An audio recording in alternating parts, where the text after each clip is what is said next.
That's priorities. But the perspective comes from when you're the defending champ and you are the defending Finals MVP. You ain't sweating the loss in January. However, the Cavaliers once again served notice last night. That's how I spent my night last night, was watching the Cleveland Cavaliers. I mean, it's that second, third quarter, like, run away with it against Milwaukee. Milwaukee had its big three. So, Michael, you and I long ago stopped calling them a cute story. Not in a Cleveland. Cute story. But I'm gonna come back to why a feel-good story is not a bad thing. I'll come back to that in a second. The other day we had Kurt Elan from Pro Basketball Talk on, and we said, how seriously should we take the Cavs? And then they go out and do this. And Michael, I think we got to use the C word with Cleveland. I think we have to use the C word with the Cleveland Cavaliers. Contender, huh? I think they're a contender. We got to. I think we have to. And I know that goes against conventional wisdom about young teams and paying your dues and losing before you can win. But I look at this team and I look at all the ingredients they got. Like, it's the perfect recipe. So they got a six-man of the year and veteran leader in Kevin Love.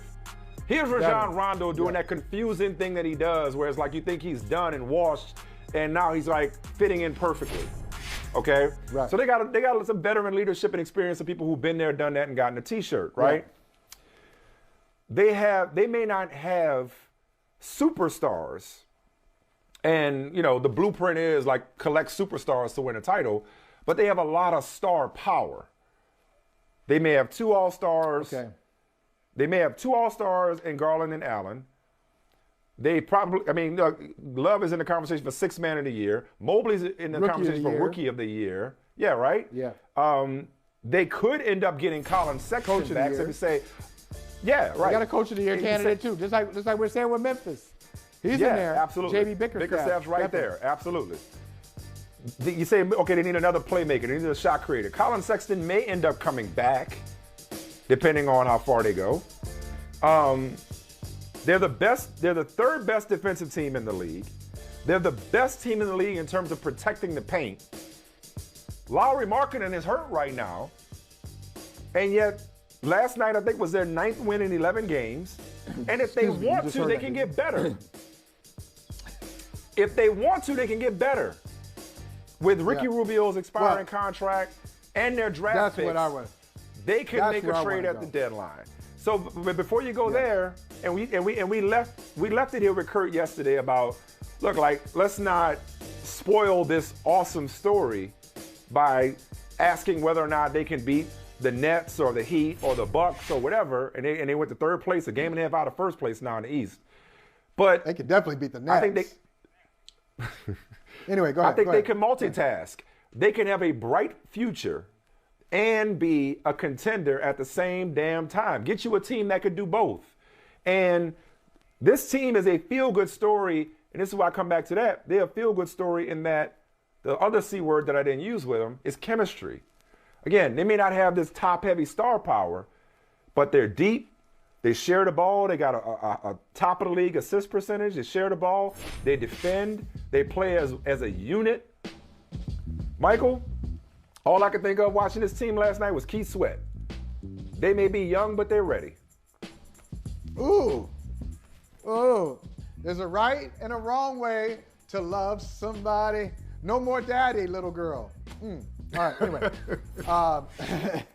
Yeah, Keith Sweat, boy. Keith Sweat was like making some real statements, boy, as he cried through the song. But let me tell you, the way you described Cleveland, you said they have stars. What did you say? They have stars? I said they may not have superstars, but they have star power. But they have star power. All right. Yeah. Well, those teams aren't necessarily contenders. It's good. See, those teams are feel-good stories. Because generally what happens is they'll flash in the regular season, and then if teams that have star power but not top-end stars, they get into the playoffs, they don't have enough. And Cleveland's in between, because I think they do have superstars, they just haven't grown up yet. Like Darius Garland is going to be a superstar. Mobley will be a superstar. Yeah. Mobley is going to be a superstar. Already, you can see it. I'm wondering, is there a guy out there, and I'm trying to, you help me out. I can see the profile. I can't see a face yet. 6'7", 6'8", can shoot the three, can defend multiple positions, available to Cleveland at the deadline, can help take them from where they are now to a serious, not just a contender. Oh, they're a contender. No, they're a serious contender. They can win the conference. Yeah. That kind of. Is that guy available? The guy in Detroit that everybody seems to want is Jeremy Grant. Jeremy Grant? Yeah. Everybody wants him. Now look, Jeremy Grant, if Jeremy Grant goes on the Cavaliers, if he's got the right attitude, maybe. But I saw a story. It's just a story, so I know it's not him. But according to sources, he didn't want to go to the Lakers because he didn't want to play with LeBron. Now, that lets me further know if that's true. That's unusual. That's an unusual take. That is unusual. Well, I'll say this in defense of Jeremy Grant. Especially when you play for the Pistons. You play for the Pistons, man. Come on. I'll say this in defense of Jeremy Grant. I don't know him, but I know people who know him. And the people I know who know him, I know to be good people. So, I wouldn't necessarily pass any judgments on Jeremy Grant as a team. Okay. Well, listen, but somebody like that, because I think they're missing in the playoffs. You're just trying to think ahead. They're going to make the playoffs. They're a really good team, but you're just trying to think ahead. How can they advance? Caris LeVert How is would another somebody name. take advantage of them? Caris LeVert, Eric Gordon, those are two names that have been thrown around as potential pieces that could make sense. But again, if Colin Sexton comes back, they're even better. They're even better. But I guess regardless, it's like when you look at the rest of the Eastern Conference, Miami, we know Miami, they always one of the last team standings, injury notwithstanding. Always. Really good team. You made a joke just now. Brooklyn's a mess. Brooklyn's a mess right now. Yeah.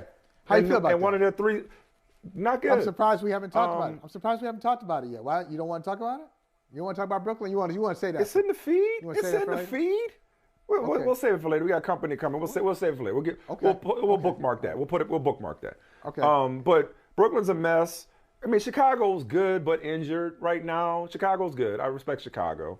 The Bucks are the defending champs, so you can't, count them out. They've been great this year. They may have, Giannis may get another MVP, may get a third. Was it be his third?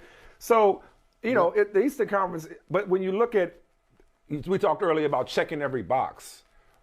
The Cavs check an awful lot of them, and they're an exciting team, man. They do, and listen, and they are. I'm just trying to prepare myself for Memphis Grizzlies, Cleveland Cavaliers. Bring it on. Finals. Okay. Bring it on. Look, listen, they got and I know we got company, as you said, but they are a young team that has a combination, has a perfect blend of old school, new school, NBA. They got that NBA vibe, the old school NBA vibe, new school.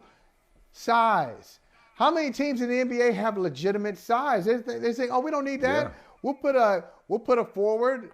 Or a 6'5", 6'6" guy at the 5, we'll be fine. They actually have two legitimate centers. You could even say three if you put in Kevin Love off the bench. Kevin Love, if he needs to, he can play the 5. But then they also have 3-point shooters. They got some young guys. They defend. They can lock you up. That's going to translate to the playoffs. Yes, it will. All right. Hey, thanks for watching Brother from Another on YouTube. Make sure you hit subscribe before you leave, and be sure to watch us 3 to 5 p.m. Eastern Time on Peacock. Appreciate you.